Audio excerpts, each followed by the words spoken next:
Welcome to Design Build Central, a podcast by Design Build Remodelers for Design Build Remodelers. I think you got it right. I think I nailed it. There was a moment there you were like, I don't know. All right. That's all right. I'm Bruce Case, co-host along with Bill Milholland, the other co-host. Woo. And a fellow Design Build Remodeler. Oh, that's excellent. Did I say I'm a Design Build Remodeler?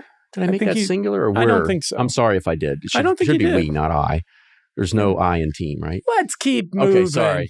So if you didn't know, if you're listening to this on one of the podcast realms, this will be the second one we've done in video. So hopefully you'd be able to see it on YouTube or other places. If not, you can send us a little email and we'll send you a clip, right, Bill? Just like a little teaser clip. No, I'm not. So if you're wondering how bad looking I am and how good looking Bill is, please tune in on the video if you're not already and check us out. Give us your honest feedback. Right? We've already, I think last episode you said if it's bad feedback, we don't want it. Yeah. So that's like a understood given. now. That's a given. Just good feedback or suggest, opportunities for improvement, right? Can we say that? We can say that. Bad feedback. Send them to Going to be a long list though. Yeah. Opportunities for improvement. Yeah. But make it like can I say shit sandwich? Can I say shit in this? You always have to, Yeah, you want good. Exactly. You want good bread. But you're okay with I won't use that word a lot, Absolutely. But it gets the point across. Yeah. But if you do have thoughts or comments or suggestions or questions, dbcentral@casedesign.com. Email us. It comes to both Bill and I and whoever gets to it first. Today's topic, I think, is fascinating. It's about change. And the reason I think it's fascinating is because it's one that we don't know answers to. We don't pretend to know all the answers to everything, but normally when we talk about topics on the podcast, we can at least share what we do at Case. And you can say it's right or wrong, but it's what we do. It's, most of the time it's pretty proven, at least in our world. This one's tough because it's about change, and specifically the world is changing. AI, consumers, clients are different than they were 3 years ago. Our team members are fighting different fights than they were 3 years ago, on and on and on. The price of goods. Price is a big one. Yep. Imagine what a bathroom cost 5 years ago.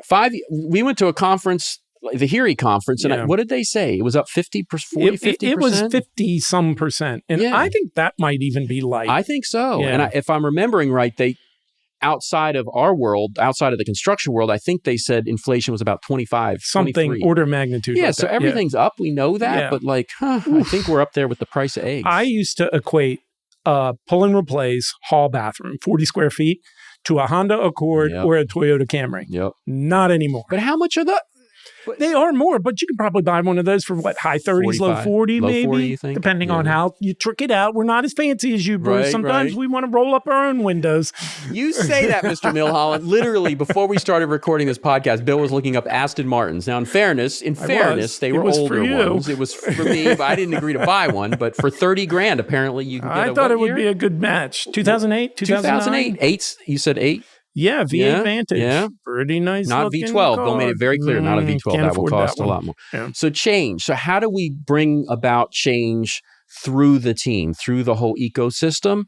When I talk about change, I'm saying when we have a new process or we have a new software or we have a new cultural type change where we need people to really engage in a certain way. It's one thing to say, we need to do this. That, to me, is always the easy part, candidly. It's not easy, but it's the easier part. But how do you bring that through? In our case, we have 130 team members. And depending on what it is, it might need to go through the whole team or certain areas. So what are your words of wisdom? I thought you were going to have the answer to that. I kind of set the ball right on the team. Well, as we were talking a little earlier, I think when you look at change, there's a couple different types of change. And one of those that we were talking about, because we've been through a couple of software evolutions, right? The most recent one was probably changing an estimating system. And that was hard. Yeah. Everybody was just muscle memory. They'd been working on the same estimating system, some people for decades, 20 plus years of that's how they did it. And it just got to the point where the technologies were deprecated. It was no longer secure enough to use in our environment. So we had to make a change. And that was really hard, but it was fairly well defined. It goes dark on this day. Start in a finish. We need to move to this. These are the skills you must acquire to be able to successfully navigate that. That's one type of change. And it's really hard, but I think that type of change is easier than some of the cultural issues. And the cultural issue we were just batting around a little bit earlier was sort of self-generated opportunities. Like, we live in a world now where there is not one place where if we're there, we're going to get lots of eyeballs and attention, and that's going to create a lot of opportunities. Like TV or wherever news that might, shows or whatever, newspaper, TV, radio. And so we've got this army of people. We need that group, that team out there constantly searching for opportunities and doing things that encourage people to ask them, what do you do? Oh, I do remodeling work. Oh, isn't that fabulous? I need, or, just those sorts of things that happen. I think that change is a little harder to implement. Totally agree. Yeah. And again, as we were talking, there are some things that are easier to measure than others. And that's one of those things that can be really tough to measure. Yeah. And as we were saying, we used to measure it very closely in terms of how many self-generated leads from certain project developers or other people on the team. But then we came to realize creative people will do creative things. And sometimes they didn't make things up, but they stretched kind of the intent. Right. Yep. The intent was they were out in the community getting leads. And what some of them did was if a past client called them, so in other words, I, as a project developer, didn't initiate anything. They just happened to call me. That's fantastic. We love that.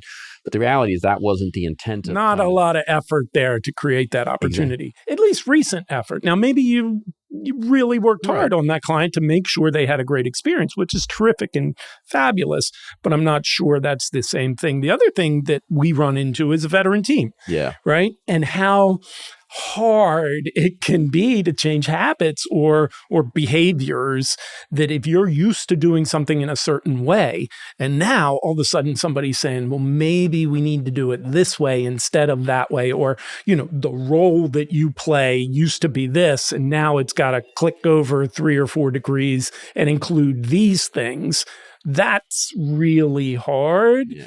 With a veteran team. And sometimes it's easier with newer people that they don't know how else to do it. Right. So that's the way they do it. And they're more apt to change, or at least on a pace, at a certain speed. And while we're laying out all the challenges, before we at least kick around ideas, again, we don't have this solved. I don't know that anyone ever will have it 100% solved.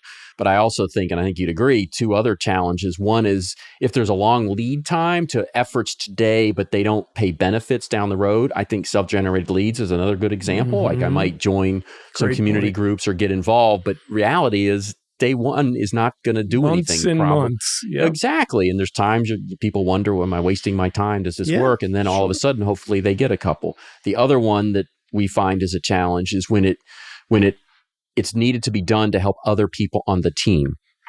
So self-generated leads, hopefully if I'm a project developer and I do those efforts, it helps me directly if I can get something. But there's sometimes we need people to do something because it will help the production team, or the production team needs to do it to help the sales team, and that's also harder, I think, when it doesn't personally impact you, which is human nature. I'm not. Yeah, nobody's doing anything malicious or anything like that. It's just harder to make that a priority than maybe some other things. So what do we do, Bill? What's the answer? Oh, if only I knew. I mean, if only I knew. And again, in chatting a little bit about this inside baseball, we don't chat about these things very often. We chat about a lot of things, but the podcast is not something we spend a tremendous amount of time discussing. There's no script if it's not obvious. But one of those things would be to find a champion, to find somebody that's had a good experience with whatever that change is, and try and point to them, well, but that person did that and that worked out pretty well for them. But then you made this point that it's best if that happens sort of almost behind closed doors, peer to peer, rather than somebody trying to force that change. Right. I agree. Yeah, that's sort of between the team kind of a thing. And the other thing we were talking about related to that was we at least find in general, I don't know how you feel, but there's sort of a third is the way I think about it. And maybe those ratios are off a little, but there's early adopters. Yep.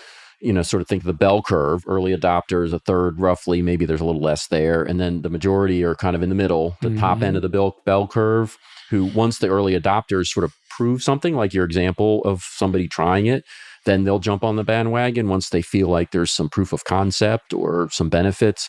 And then there's the laggards. So even if we can in our walls get it to sort of third base and it's working and we've got the majority of people, there are going to be some laggards with most things. And at some point, in my opinion, with those people, it depends on what the issue is, but basically it needs to come down to we need to do this. We've got proof. We've shown it works. We need to do this. Right. At some point, that's what's got to happen. Yeah. And then we were talking a little bit about just dynamics of the group. There are some things that may be best dealt with as a group in a big meeting, sort of. And then there are other things that are maybe better dealt with one-on-one, door closed, having a chat, regular interaction with the team. Right. Yeah, to me, at least, the directional stuff is better in a team. So everybody hears we need to go this way, or we need to work hard on this, or we need to focus on this.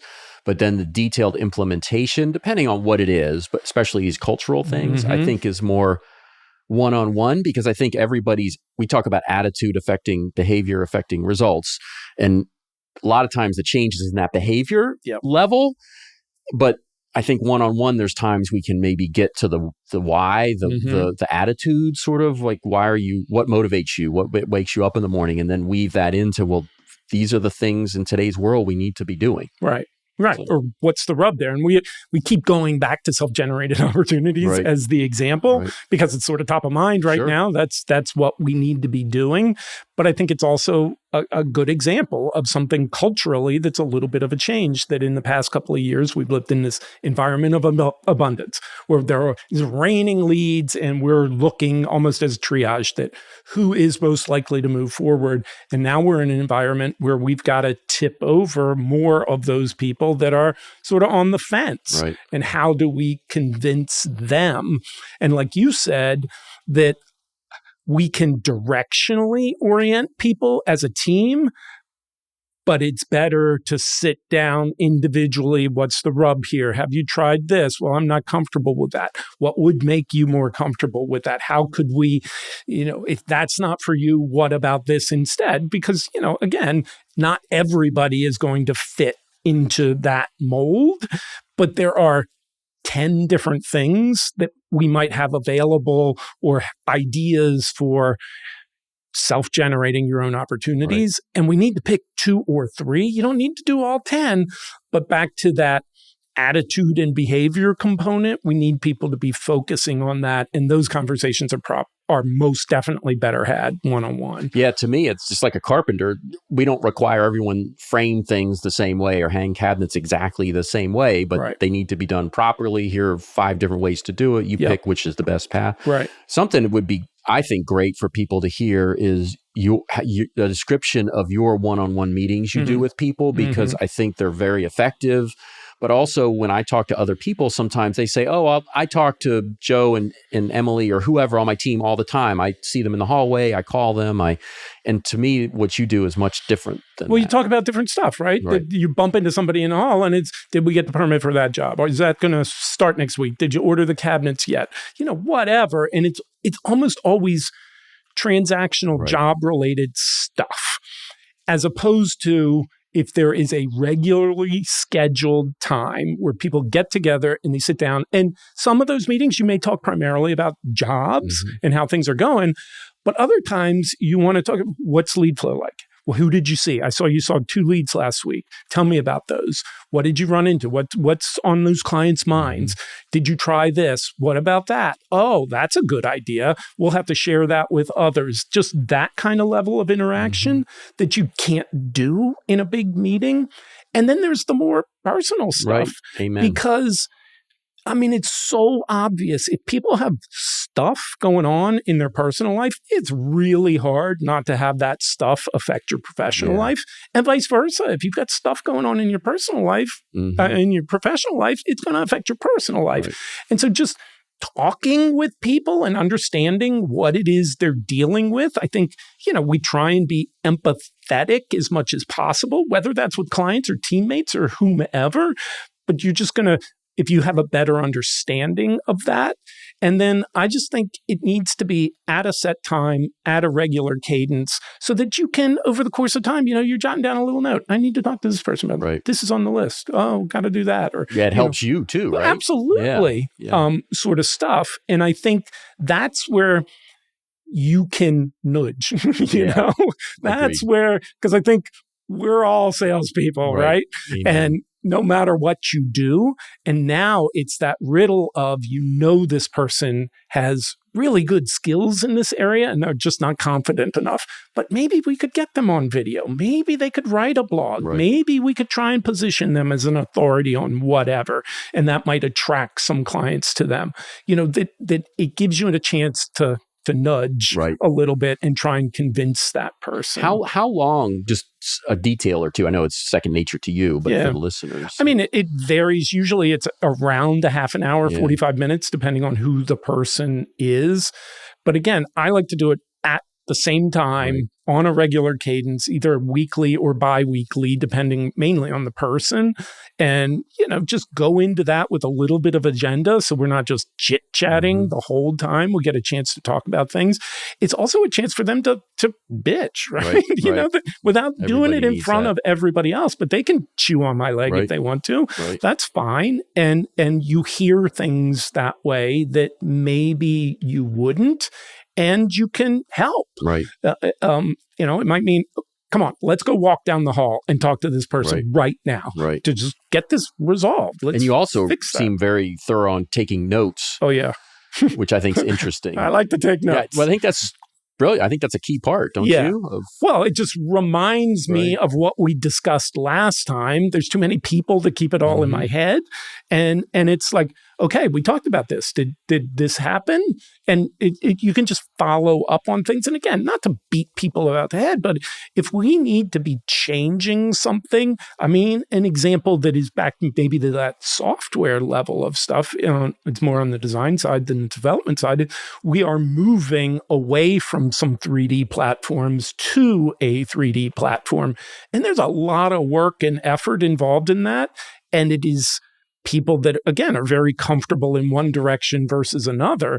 And it's while we're getting together, is this new project coming together on this software platform rather than that one? No, I can't because of, okay, I understand that because it's whatever. It's a simpler project and we want to turn it around quickly and we don't need to make this harder than we need to.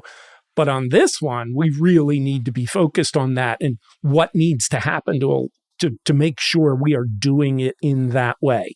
Do we need to get you more training? You need to sit with this person. Is it you don't understand this, that, or the other thing? Do we need to talk to the project developer and say, getting this turned around in 2 days is not realistic. It's going to take 4 because of these things.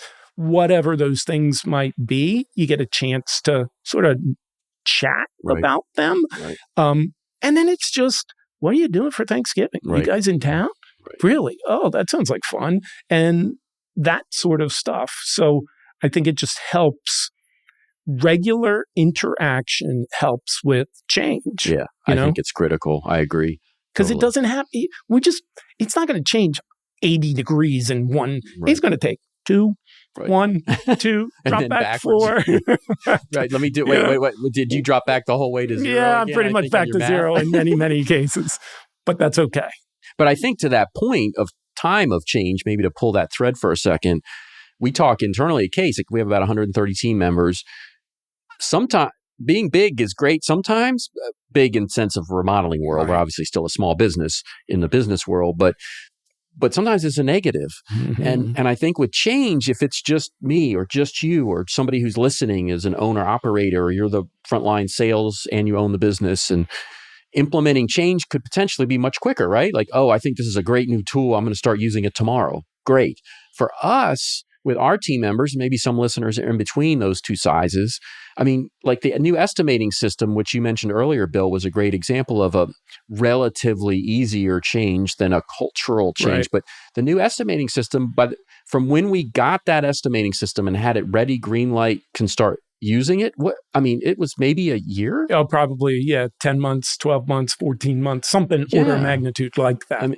And this is with professional people that know how to estimate and are comfortable with it. And again, we have one estimator that does most of the stuff, but still everybody's chipping in and helping out here and there. And it still took a long time. And again, that went through that early adopter. I mean, obviously our estimator was the earliest adopter.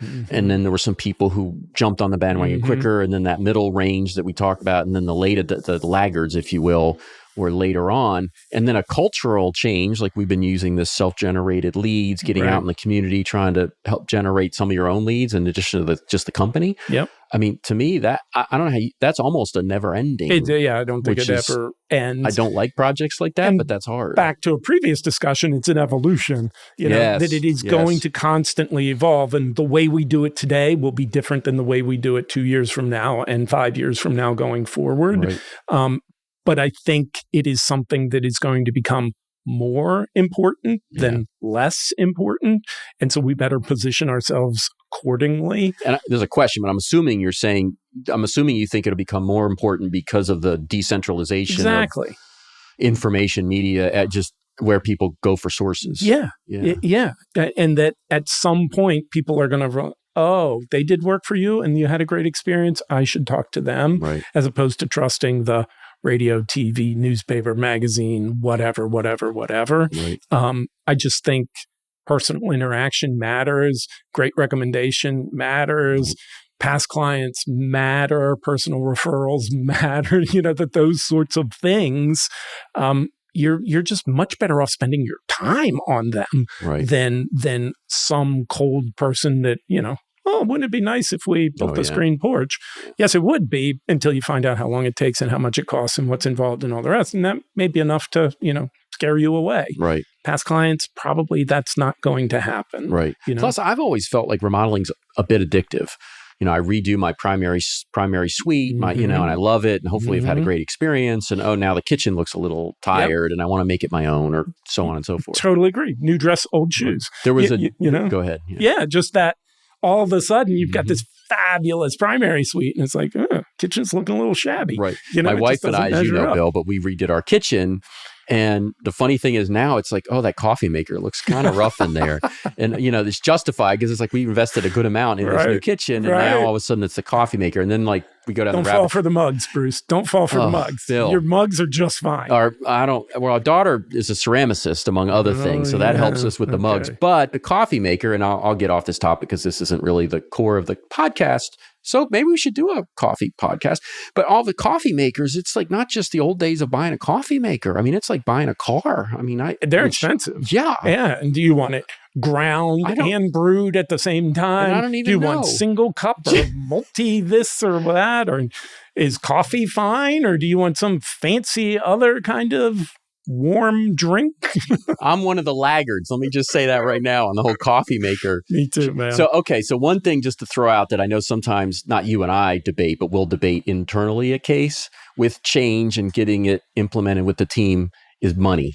Yep. Right? Yep. I think a lot of us as humans, but people often think, maybe money is sort of a shortcut to implementing certain things. In other words, if I could bonus team members for self-generated leads. Again, we're sort of beating that one on the head, or there's a million other examples of that sort of thing. What's your take of that? I do, but they don't know. I am usually not a fan of that, usually. And I'm not a fan of that because if that is core to your role within the company, then I think that's kind of part of the job. Yeah. That said, what I think bothers me in many situations, if we single out one group and say, this works for you, but nobody else is eligible for it. And I think when we say, okay, anybody that creates an opportunity gets X number of dollars, and that could be a project manager that are sometimes, I'm thinking of one in particular that is just really good at looking for opportunities. He ought to see something from that as well. Yeah. We had a situation the other day where some of the designers jumped up and said, hey, I could help out. I live in a neighborhood that I can do this or do that. It's like, okay, you're putting some effort into it. You ought to experience some gain from that. And it shouldn't all just be centered around a project developer. Right. I think that's the part that, is a little bit of a rub, but it does influence behavior or it influences reporting. Right. That's, to me, a big key. Yeah. And by that, I mean, whatever, out of the blue, a person contacts you. If you're not receiving some sort of incentive for that, you may not tell anybody about that because you don't want to have that affect any future opportunities assigned to you, or you don't want it to count against a close rate or whatever metric. So you may keep that quiet. Well, if you put a dollar figure on it, all of a sudden those things start to get reported. And so whether, again, if somebody calls you out of the blue, I'm not sure that should qualify in that situation. And then we find ourselves, you start writing the rules and you're thinking, okay, how would creative people creatively manipulate this result? And, pretty soon you've got 17 rules and easy. Again, back to easy. Keep it easy. Yeah. Harder. It's funny. It's hard to make it easy. So it's almost like writing a poem versus a novel sometimes.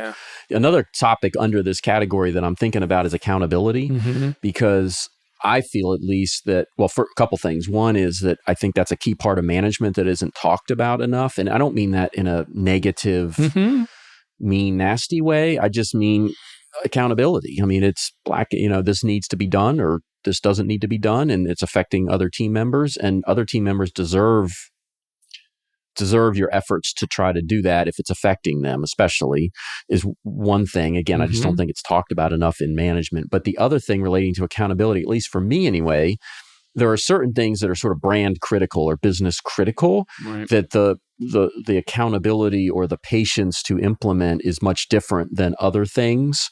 But if it's brand critical, I think then the spotlight goes on it a lot harder. Totally agree. So that's another, I think we try to segregate, because some things are critical, some things aren't. And if it's not critical, I'm not saying we don't focus on it. It's just we need to show a lot more patience and grace and lead time and buy-in and things. If it's critical, we'd like to get all of that, but it needs to be done.